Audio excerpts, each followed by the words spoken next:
to the brand new episode of Robot Wars Episode Reviewed. This is Heat G of Series 2. I got my letters right this time. I know my alphabet. Joining me is my returning guest reviewers, who we've not had for a while actually. He's not Anderson, so if you... No, it's me. I'm back. I'm at 64. Yeah, if you got tired of Anderson, he won't be for the next... I mean, nobody can get tired of Anderson, but I think, he's got to have a break. 3 in a row. Yeah, exactly. I think I've got a couple in a row now, haven't I? Yeah. Anyway, we'll move on. We've got Master Raft next time, then he'll be coming for Heat I again, so you won't be losing Anderson yet. But it's nice to have you back, obviously. Haven't had you since... when was the last Heat you did? Was it... It was Heat B, I think. It was Mortis, wasn't yeah, wow. Heat C, actually. Heat C. Oh, Heat C, sorry. As Mortis, yeah. Wow, it's been a while, so... this is actually quite a good Heat, I think, personally. This Heat is quite unique in a sense where, like, each robot in this Heat will come back again in a later series and have some degree of success, some a lot more than others. Yeah, at least... I'm looking at you. at least 3 of them go on for very good things in the future, so that's good. Yes, that's correct. But and it also has the birth of my favourite ever robot in it.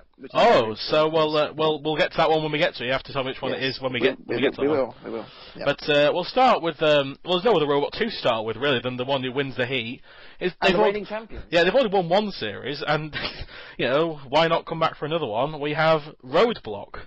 Now, I mean, you can't not feel happy when you see reigning champion, the robot, the siren going off, and it comes out, and you're like, this thing is back again.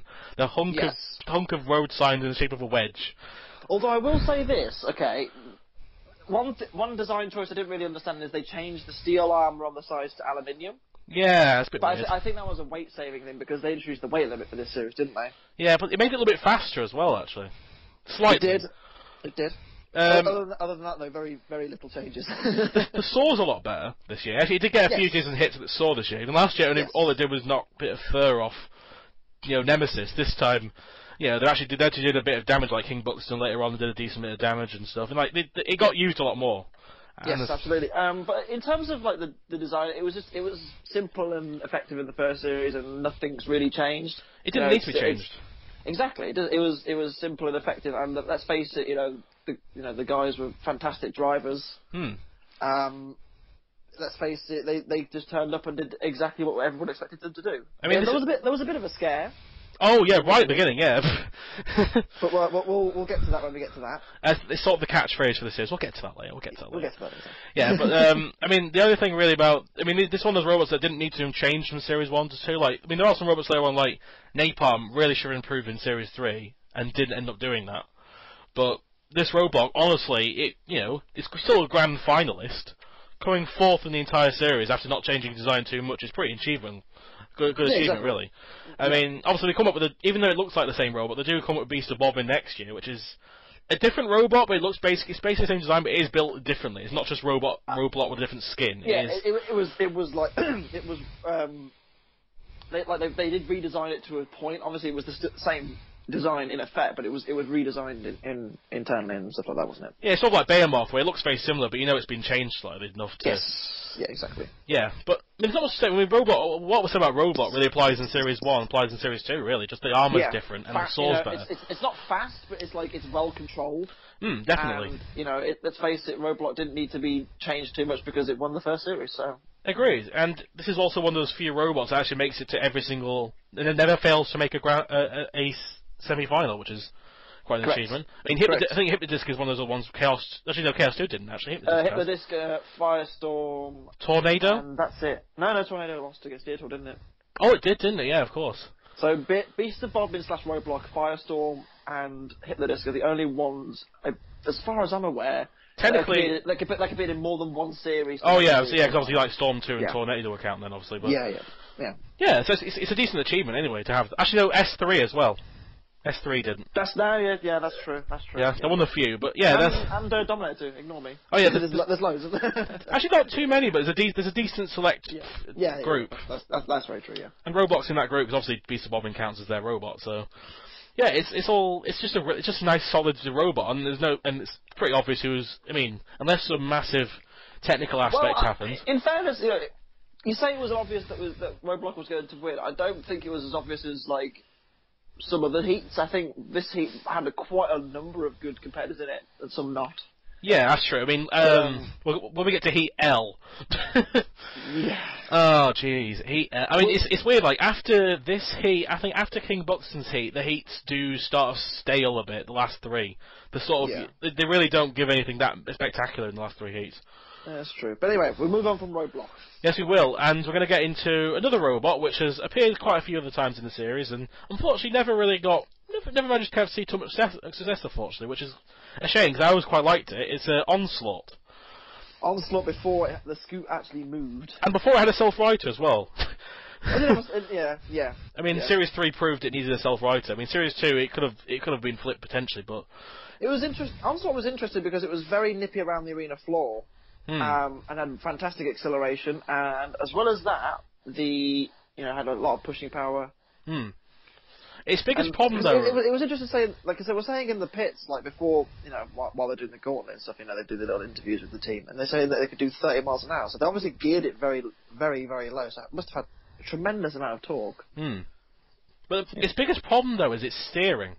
They kept car steering, doesn't it? And car steering is not the best steering for a robot, because it does give you a very wide turning circle. This thing had like a 1.5 meter turning circle. Particularly in the gauntlet, which is obviously a problem. Like, obviously in the arena and the clustered Series 2 arena was it was a disaster. Yeah, I mean Series 3 it got more chance to move around, but in Series 2 it didn't have much room to move really. Luckily, they were just lucky they had a lot of power. Otherwise, they were really that's in very trouble. True. I mean, let's face it. I think given that Onslaught had a lot of pushing power, it could have done quite well. But Series 2, it was just too tight, the arena, and you just couldn't, they couldn't turn properly, and that was ultimately their downfall. I mean, if Cunning Plan's heat has proven that car steering is not the best, look at all the tiny little featherweights. Yeah. half of them went by car steering, and half of them just bumped into walls half of them, just didn't know how to turn around. Like Demolisher probably the biggest example of that. Yeah. But it's underrated, because, they come back with, hopefully...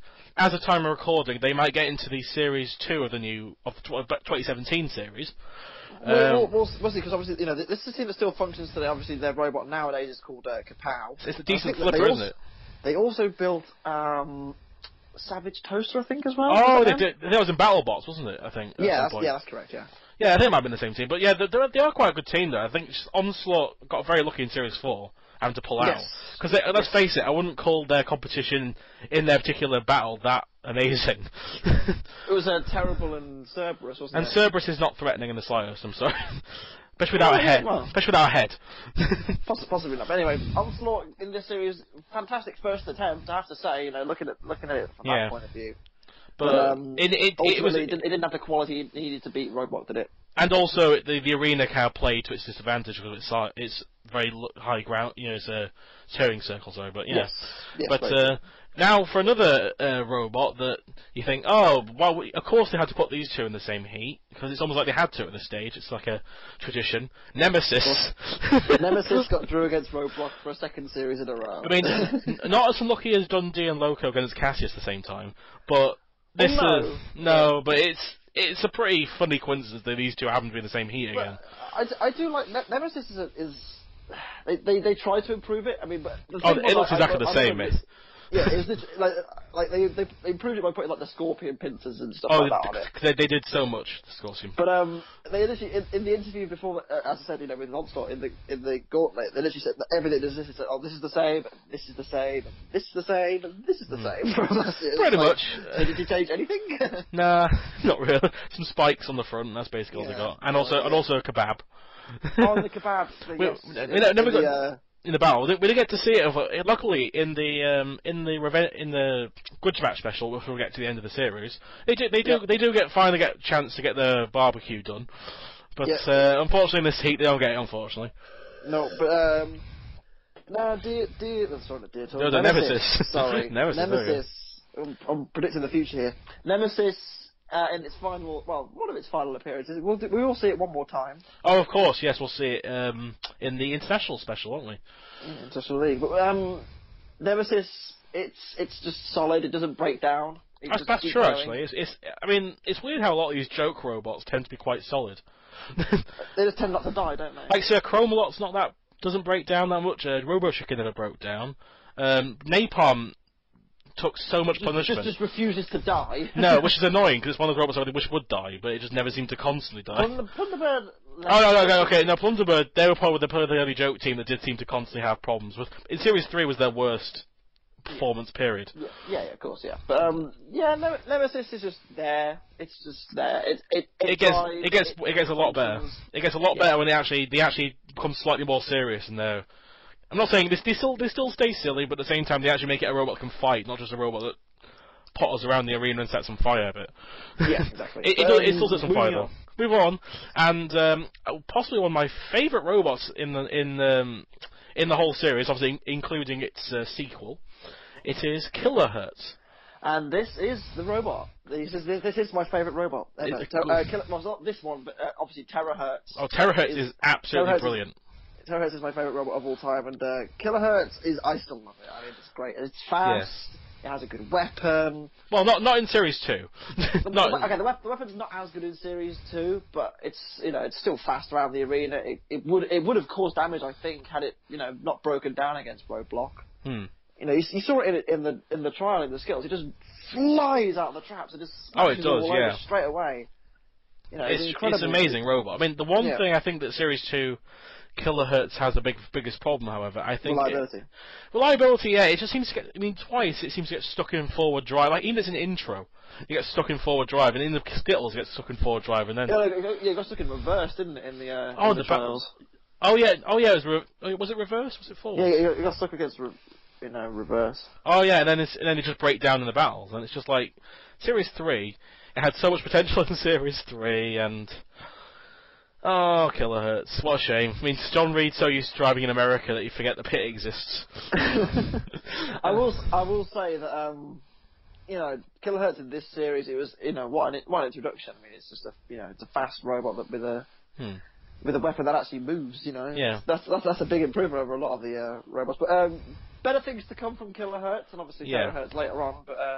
yeah, I mean, the one thing we don't see from this series, Killerhurtz, we don't get to see the signature chopper, with the little bird, the woodpecker. It looks sort of like a chicken, doesn't it? It's so great, I love the wood. It's like Pussycat's blade, it's one of those like weapons that you just remember, like Hypnodisc's disc. It's iconic, isn't it? Yeah, there's just someone you can't change it, and I think... Thankfully, he changed it for the better, because he actually went through armour, the woodpecker. Actually, I mean, it almost killed Chaos 2 in the international one. It did. It was a few inches off, wasn't it? Yeah, I mean it did, and then unfortunately got flipped over at last moment. It's like on Chaos 2's last breath of its CO2. But but yeah, it's a great robot. It just Series 2, I think, it's just reliability was its biggest issue at the end of the day. But that's the thing. It was a new robot, and it was at the time I'm fairly sure it was like it was pushing a lot of envelopes in terms of like technology. So Killerhurtz was a groundbreaking robot at the time, because not many other robots had the speed and capability that had. Yeah, and there's also a controversial moment slightly for me that in the Gauntlet, but we'll get to that in a few robots' time. Yes. But now we'll go to the robot that you will not believe actually has a successor that's actually really, really good. When you look at this robot, you think, it's all right. It's Limpet. Limpet is a robot for me that if it was in another heat, probably could have won it. I don't think it would have won, but at least we got to heat final, maybe. Yeah, it was unlucky to be... Because this heat was quite stacked in terms of good robots. It was unfortunate it was in this heat, really. I mean, the thing about Limpet is, if you didn't know, this is 13 Black later on. Yeah, John Denny of the Limpet team goes on to build 13 Black. So yeah, Limpet is obviously built by John Denny, who went on to build 13 Black, and that obviously had some moderate success, didn't it? Yeah, but the thing about moderate success is it's one of those like very intriguing robots, 13 Black. Yeah, but anyway, back to Limpet. Actually, yeah, the thing about Limpet is there's a couple of things that kind of I don't understand about Limpet. I mean, first of all, it's called Limpet, but why does it have like a zebra stripe design on it? Why not? I know, but it's nothing to do with Limpets, though, that's the thing. And also, it has a saw on it. God knows if you can find it. Did it have a saw? It has a saw. Look at the picture of Limpet. It has a saw on the top, on the little wedge at the front. It's so tiny, you can't see it, but it actually has a saw blade. Oh. And yeah, exactly, I didn't even know. I didn't know that. Yeah, I mean, told you, because it blends in with the stripes, you don't even see it. It's like Spot the Saw competition. Spot the Saw blade. It's not. Yeah, Limpet was unlucky because I think the damage was done to it in the gauntlet, wasn't it? Pretty much. I mean, although first they did manage to get, it was just a track issue. They got some spare tracks, but I mean, I do like the addition of the bread though. That was just. Yeah. But yeah, I think it's big. I think the biggest problem. You could say they were on a roll. Definitely. Oh, easy now. leave that to Master Raph. Leave that to Master Raph. All right. But I think the biggest problem with Limpet, though, I think personally, is it's that it didn't have enough speed. I think it was a track robot, so that's probably why. Mortis was fast though. Yeah, but its tracks kept breaking. Yeah, but at least it actually moves with some speed. I mean, just because you have tracks doesn't mean you can't be fast. I mean, Plunderbird 4 was decently speedy for a tracked robot. Yeah, I suppose. I mean, I don't say that. I mean, with walkers I can see more of an idea, but I think with tracks it's not much of an excuse. I think you just have to make it. You can make tracks faster, but I think because they use a kind of chain tracks, which are very pain used and are really slow. Yeah. Whilst like flat tracks, I think if they like something Mortis did, they'd be a little easier. But I think apart from that, I think that's ultimately why it lost in the trials, really, because it just didn't have enough speed to get through the. Well, it was an unlucky trial for it, wasn't it? You know, it was slow, and that was as a result, it just couldn't. Yeah. Couldn't cope. Although you have to say it's when you've got competition in the entire of the Skittles trials, you have PS Resistance. You know.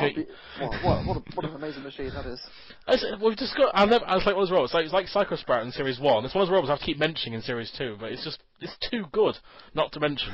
PS Resistance. PS Resistance. Good old Team Death. Anyway. Oh, I love Team Death.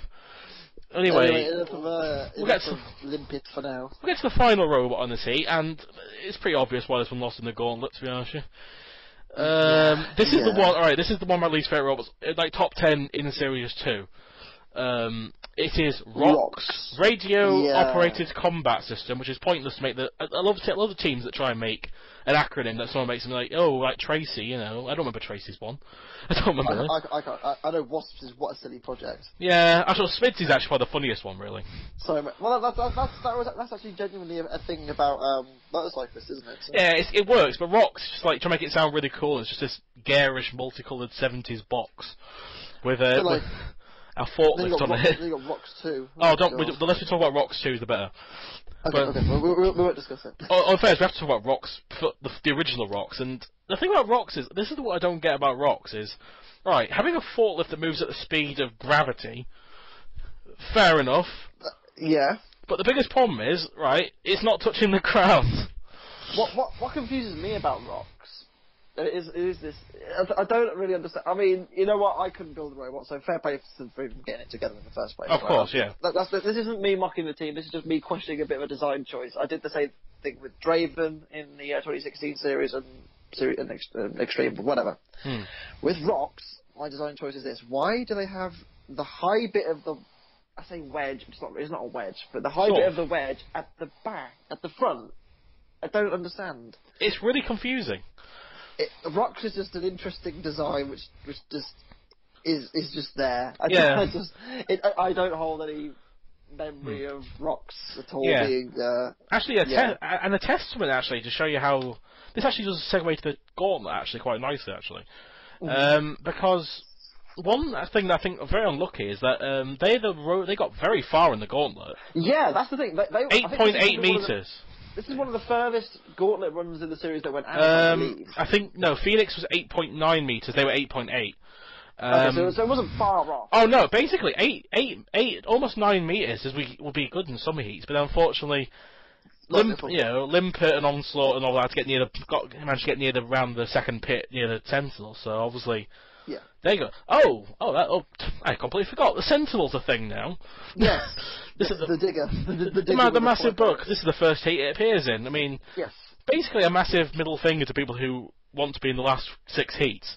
I think it was more a case of I think they filmed the first six heats together, and I think they realised because so many people were completing it, weren't they? Yeah, but comparative to the last series, a lot of teams were completing the gauntlet, and I think that the idea was with the Sentinel was let's make it a little bit more challenging. Yeah, but I don't know. there's a difference between being challenging and then just being completely overpowered against some robots, because some robots can't even get through it. No, that's true, but I mean, at the same time, it's like a lot of teams were taking the left-hand side, and I think they were just getting through quite easily. You mean the right-hand side? Well, left side is the camera looks at, but yeah, the right-hand side of the I see. Oh, yeah, okay. Yeah, okay. you know what I mean? I know what you mean. That hand side of the arena, depending on perspective, was like a bit too easy in the earlier heats, and I think that's why because obviously the right hand side had the ram rig, the far side of the ram rig, the middle had the bridge and the bricks and whatever else it has in the middle, and then the other side had nothing. It was just house robots, so they thought, oh, we'll stick in the digger.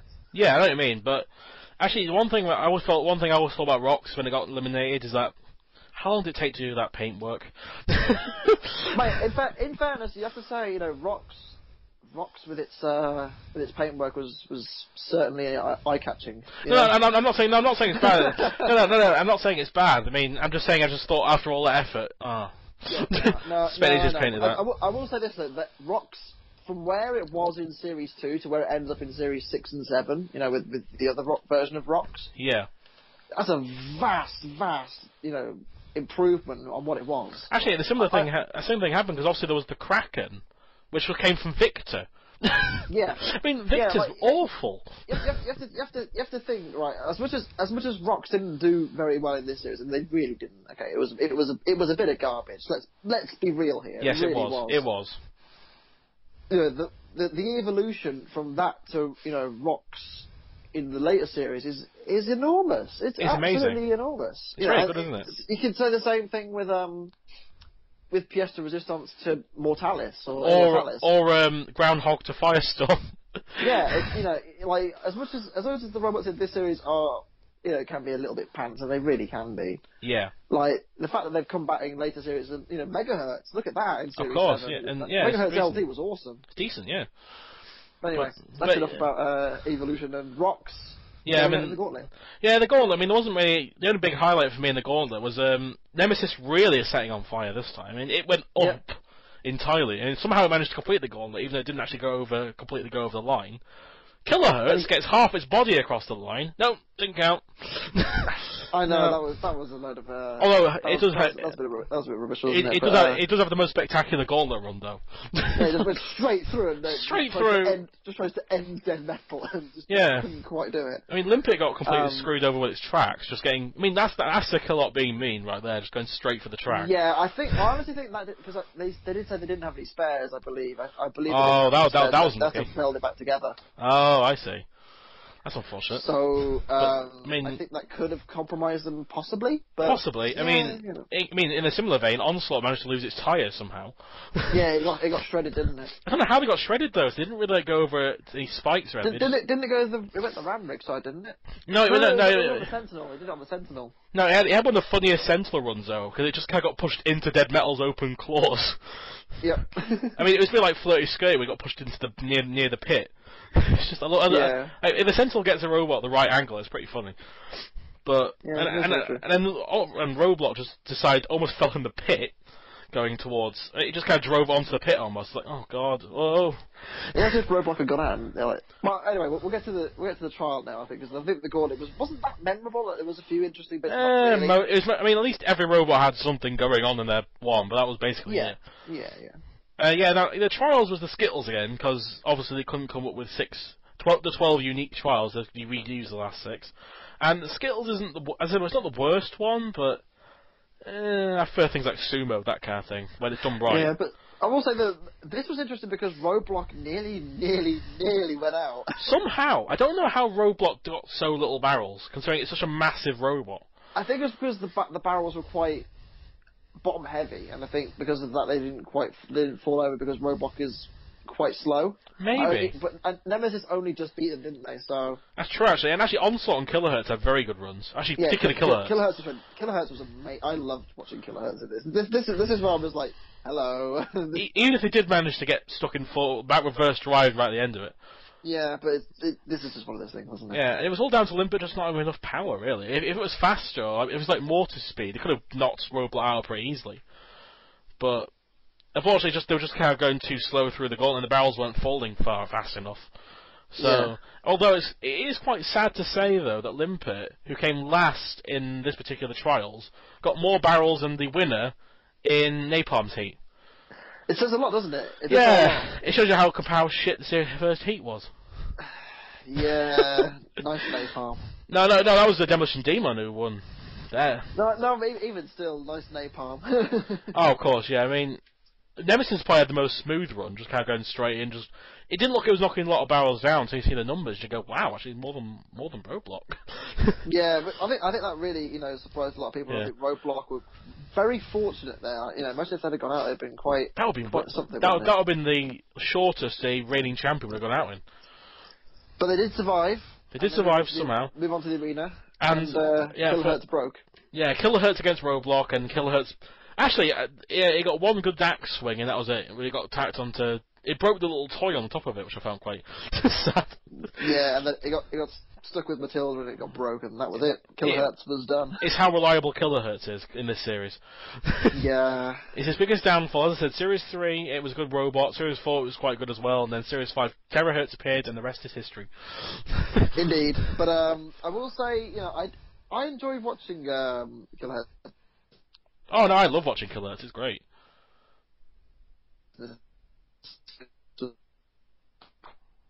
Oh, so. I'm glad that they're... Oh, sorry, you just cut off there for a sec. Oh, sorry. I was saying, but I think that it's good to see that Killerhurtz is still, operating today. Yeah, I mean, Terahertz is still going. As reliable as ever, isn't it? I mean, Killerhurtz is the most reliable thing in Series 2, but. Well, of course. Oh well, but I mean, Killerhurtz in general. I mean, as much as I think it's an interesting robot and it's a good design. It does have a plague of reliability issues. I mean, obviously, we see in BattleBots it kind of lost its axe. That wasn't really its fault, but it still lost its axe. That was just the power of Mortar, though, in fairness. Yeah, true. In Series 4, obviously they had the problems there, but Killerhurtz, I'm glad that it still operates today. Terahertz was in the 2016 series. Did really well as well. Yeah, exactly. So hope they come back. Hope they come back. Really hope Terahertz. Absolutely. But Killerhurtz is just it's just Killerhurtz, isn't it? In the next battle, no fire, unfortunately. Nemesis against Onslaught. I mean, it was actually quite a good elimination by Onslaught. In fairness, Onslaught showing its power here, wasn't it? Yeah, I mean, Nemesis I think Nemesis actually broke down. Yeah, I think it. Which is the one time I've seen Nemesis break down at that point. I think it wasn't moving. I don't think it broke down as such. I think it was more a case of Onslaught just getting some good hits in, and that was it was enough just to slowly slide it into the pit. But actually, I do think it actually broke down because before Onslaught pushed it into the pit, it wasn't moving at all. Nemesis. It wasn't even turning round or anything. It just sort of stood there. It might have been that the wheels locked because I think it had I think the power of Onslaught was just getting in and maybe hitting the wheels. Maybe I don't know. I don't know. But it was a good push by Onslaught nonetheless to get into the pit. Yeah, of course. Probably the best, almost clean pitting in Series 2, really. Oh yeah. But so Nemesis unfortunately didn't get set on fire. We'll get in a later, as I said before, in the Grudge Match special, we'll get to see them finally burn to their full potential. Absolutely, but a bit of paraffin as well. But anyway. Yeah, and now possibly the most disappointing heat final. Yeah. Roadblock against Onslaught. Roadblock didn't even move. Roadblock doing what it needed to do and just winning. Well, it didn't have to do anything really because Onslaught just broke down right at the beginning. It did what it needed to do. Well, a shame for Onslaught though. I mean, although it did show in Series 3 what would have happened if that was the case. We will get to that when we get to that. But yes, this isn't the last time that these two machines will fight. That is true. We get similar cases a few times throughout these series of multiple people fighting the same thing. But one thing that doesn't surprise me this battle wasn't actually referenced at all when Beast of Bodmin and Onslaught fought in the next series. Yeah, it's strange considering that Loco and Cassius was referenced. Yeah, Loco and Cassius was obviously Mason Chaos was a big thing, but also Robodoc and King Buxton was referenced. Yes, briefly. So it surprises me that this wasn't at all.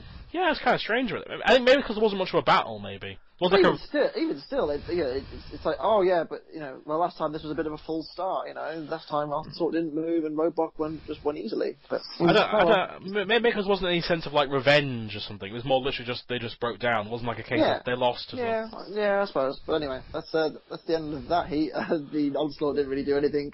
Roadblock took on the house robots a little bit, but that was basically it. I mean, overall, it was a pretty clean sweep. Apart from the trials, a decent one for Roadblock, I'd say. It would have been very surprising had Roadblock not gone through. I mean, it would have been the only serious winner to not get through the heat. True. Very true. Which would have been very weird to see.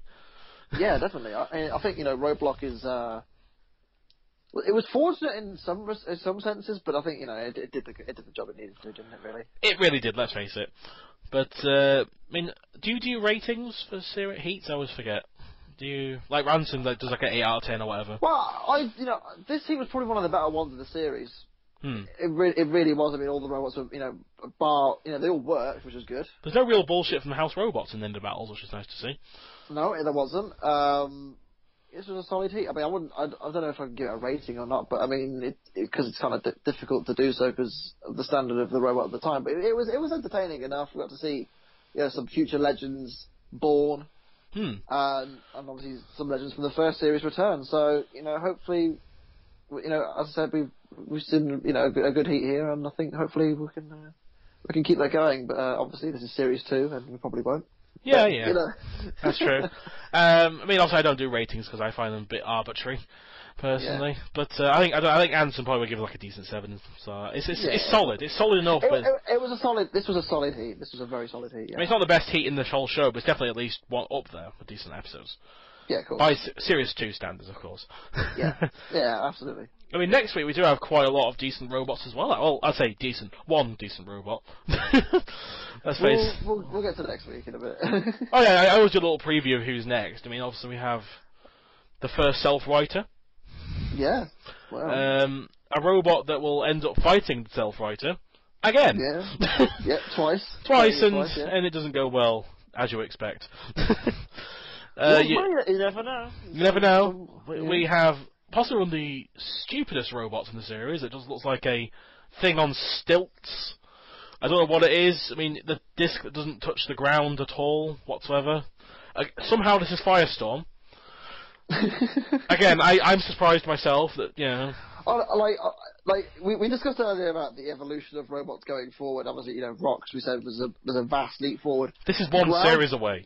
Groundhog to Firestorm, I don't know what suddenly Alex and Graham sat down one day and thought, hey, you know what? Let's make something that's not complete garbage.